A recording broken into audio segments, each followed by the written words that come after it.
Vous écoutez le podcast de l'AEM, l'association des entreprises de Montrouge et des Hauts-de-Seine-Sud. L'AEM, lieu privilégié du networking des hommes et des femmes d'entreprise, dirigeants et entrepreneurs souhaitant se retrouver pour échanger sur des sujets en lien avec leur activité. Conférences, optimisation des liens économiques et recommandations d'affaires dans un environnement empreint de convivialité, voilà la recette de l'AEM. Ce podcast a pour objectif de présenter la centaine d'entreprises que compose ce club. Nous parlons de leur histoire, leur activité, leur business, leur actualité et leurs projections, en gardant un axe fondamental, l'humain. Car, comme l'a si bien dit Antoine de Saint-Exupéry, la grandeur d'un métier est avant tout d'unir les hommes.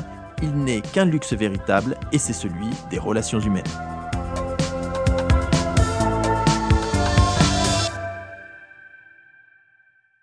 Aujourd'hui, nous accueillons Lorenzo Bazzetto de la société Trafot. Bonjour Lorenzo. Bonjour. Lorenzo, on va commencer par te présenter et tu vas le faire bien mieux que moi. Donc, est-ce que tu peux te présenter s'il te plaît ? Bonjour, voilà, donc je suis Lorenzo Bazzetto de la société Trafot. Je travaille dans le milieu de la photographie et du laboratoire depuis de nombreuses années. J'ai été apprenti, j'ai commencé comme apprenti avant tout et suivi un peu les différentes étapes de fabrication avant de passer dans le commercial il y a une bonne trentaine d'années. Et donc voilà, c'est le poste que j'occupe actuellement chez Trafot. Alors, depuis combien de temps tu es chez Trafot ? Alors Trafot, ça fait 20 ans au mois de février de cette année. Oh là, c'est rien ça, c'est une pacotille maintenant. Et alors Trafot, le cœur de métier de Trafot. Alors Trafot déjà, qu'est-ce que ça veut dire ? Alors ça veut dire travaux photo. Tout simplement. Tout simplement. Voilà, c'est facile. Le cœur de métier de Trafot. L'image. L'image, petite, grande, et ça depuis maintenant 67 ans, puisque c'est vraiment un vieux laboratoire photo argentique à l'origine. D'accord. Et qui a développé voilà, les films de grands noms même, puisque nous sommes à Montrouge en face du square... Robert Doisneau. Robert Doisneau, Bah voilà, oui, bien qui nommé. qui traversait ce fameux square pour nous apporter ces pellicules à développer. C'est extraordinaire, c'est-à-dire que tu as eu Robert Doisneau qui est venu chez Trafot à un moment donné pour développer ses pellicules. Voilà, tout à fait, pendant de nombreuses années, oui. Bon, toi, tu n'y étais pas encore. Hein. Non, j'y étais pas. Évidemment. Et alors, Trafot, la particularité, donc c'est, on va dire l'image, bien sûr, mais c'est l'image en tous ses formats, en fait. Donc, ça va être de la petite image en développement, de grande qualité, jusqu'au très grand format. Voilà, on est resté d'une part avec une partie argentique qui nous permet de faire des petites photos avec une très très grande qualité, comme tout le monde connaît pour ses photos de famille, et aussi des imprimantes en grand format, puisqu'on est sur des plus de 3 mètres de large pour les impressions sur tissu et autres, et avec un plateau de 6 mètres carrés pour imprimer des plaques et tous les supports rigides jusqu'à même 5 cm d'épaisseur. Donc on peut passer beaucoup de matériaux dans nos machines. Ah oui, donc c'est développement photo, tout matériau en fait. Sur on est vraiment, voilà, depuis quelques années, oui, l'évolution des impressions numériques a fait que, et les encres séchées aux UV, un petit peu dans le type de la sérigraphie, nous a permis vraiment d'exploiter, d'imprimer sur beaucoup de matériaux divers et variés, qui vont du verre au cuir, en passant par du zinc et plein de matériaux un petit peu bizarroïdes, entre guillemets, comme le marbre aussi, qu'on imprime pour des artistes plasticiens qui sont vraiment une part importante de nos clients aussi.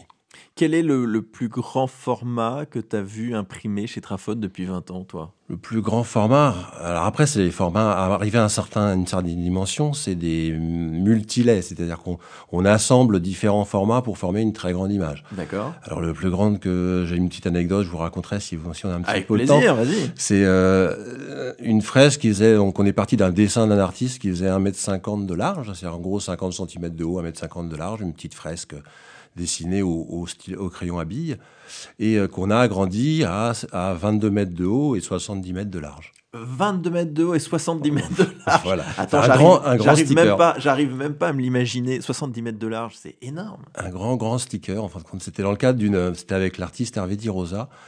Il y a une médiathèque qui est construite par l'architecte Ricciotti à Gennevilliers. Et c'est un gros cube, presque 30 mètres de côté. Et donc, à l'intérieur, dans le hall, vous imaginez un hall de 25 mètres de haut, en gros, qu'on a entouré complètement d'images. Incroyable. C'est-à-dire qu'on est venu coller un énorme sticker sur les 4 parois de ce cube, l'intérieur de ce cube, et les faces en raccord, bien sûr. Et donc voilà, ce cube, l'intérieur, fait à peu près cette dimension. Et il y a encore ? Il y est toujours. Alors, si on veut le voir, alors c'est... On peut toujours. C'est la médiathèque Aimé Césaire à Gennevilliers. Et ben voilà. C'est vraiment déjà architecturalement, c'est vraiment un bloc tout blanc assez sympa d'un architecte très connu.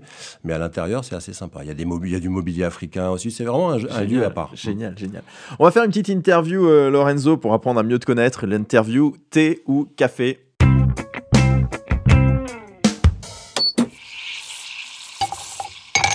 Alors, je vais te donner une alternative. Tu réponds sans réfléchir, juste comme ça. T'es prêt? Allons-y. On y va. Chien ou chat? Chat. Ville ou campagne? Campagne. Préparé ou improvisé? Préparé. Analogique ou numérique? Mon cœur balance. Difficile pour un professionnel. Mac ou Windows? Mac. Lundi ou vendredi? Vendredi. Instagram ou Facebook? Aucun des deux. Messi ou Ronaldo? Ronaldo, quand même. Ciné ou Netflix? Ciné. Bravo, tu t'en es super bien sorti. Ouais. Magnifique.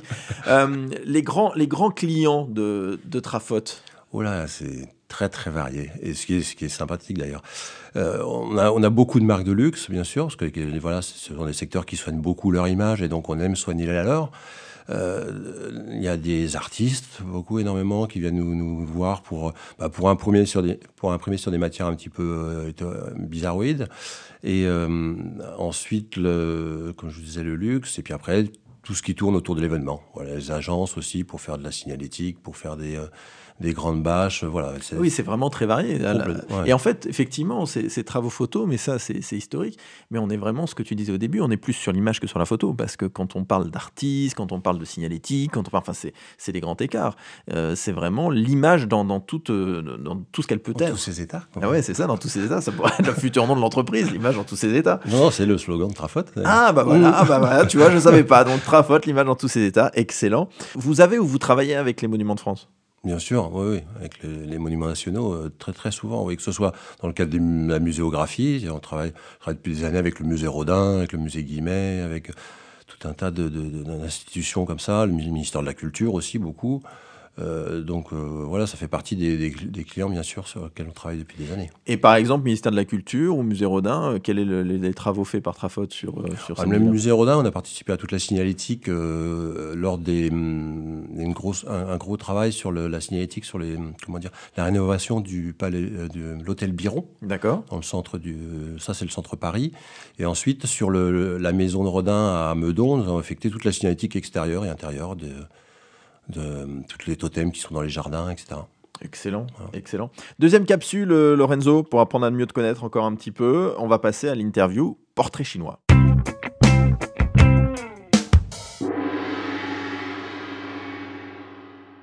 Lorenzo, si tu étais un ou une photographe, contemporain ou pas, c'est facile, je vais peut-être dire Douaneau quand même, j'aime bien la photo. Ah, Douaneau, et puis le parc Robert Douaneau, voilà, la photo de rue est quand même quelque chose de sympa. Ah, c'est clair, c'était la star absolue de la photo de rue. Si tu étais une ville?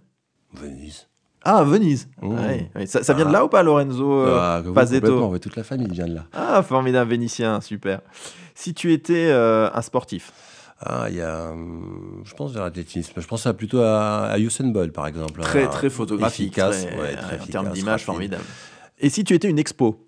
Montrouge est très orienté, notre ville est très orientée. Oui, nous, on a lancé depuis 2 ans des expositions justement sur le square Robert Douaneau, là, sur les grilles du square. On en est à la 4e exposition. On a commencé ces expos par une exposition avec Florence Levillain, qui est une photographe qui fait des photos assez originales. C'était une expo qui s'appelait Au pied de la lettre. Donc elle mettait en image des expressions de la langue française. On avait trouvé ça assez sympa. Donc ensuite, il y a eu les Octobre Rose, voilà, où on a fait, avec l'association Le Papillon, on a fait une expo qui s'appelait Je peux pas, j'ai chimio. Voilà, c'était le titre de la BD. Donc on avait repris des petits dessins, une BD très humoristique, et voilà, pour informer, sensibiliser sur la lutte contre le cancer du sein.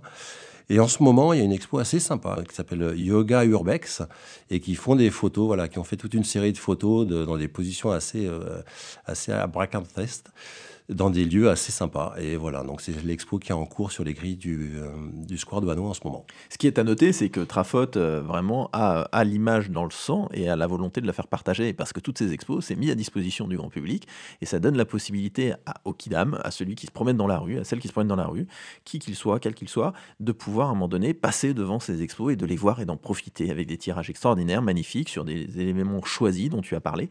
Et c'est Trafod qui met à disposition du grand public, gratuitement, toutes ces expositions et qui anime le cœur de sa ville sur ces expositions-là. Donc c'est vraiment Trafod, c'est les travaux photos, c'est l'image dans tous ses états, mais vraiment, ça l'a vraiment dans le sang, quoi. Est-ce qu'il y a une actu particulière à aborder ? Oui, très importante d'ailleurs, parce qu'on parlait tout à l'heure des différentes expos que nous accrochons pour animer le quartier et Montrouge sur la plage Jules Ferry.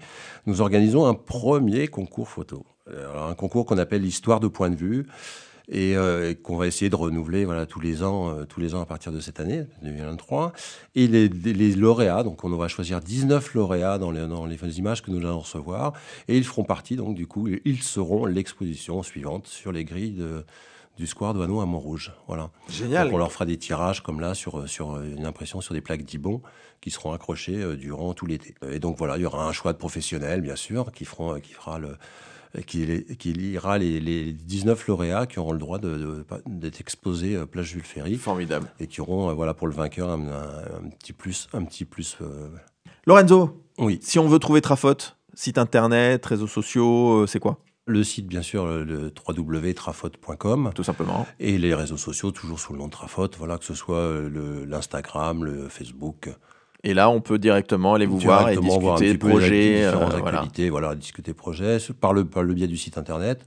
Ou alors, vous prenez tout simplement le bon vieux téléphone. Ça peut être bien aussi d'avoir un interlocuteur qui va se faire un plaisir de vous poser les bonnes questions et essayer d'approfondir votre projet pour qu'on puisse aller jusqu'au bout ensemble. Formidable. Merci à toi, Lorenzo. Avec plaisir. Nous espérons que cet épisode vous a plu. Retrouvez-nous sur votre plateforme de streaming préférée. Si vous avez aimé ce podcast, notez-le, 5 étoiles c'est mieux, et partagez-le. Si vous êtes une entreprise montrougienne ou des Hauts-de-Seine-Sud, visitez le site internet de l'AEM, www.entrepriseaupluriel-montrouge.net, ainsi que ses réseaux sociaux. À très vite pour le prochain épisode du podcast de l'AEM.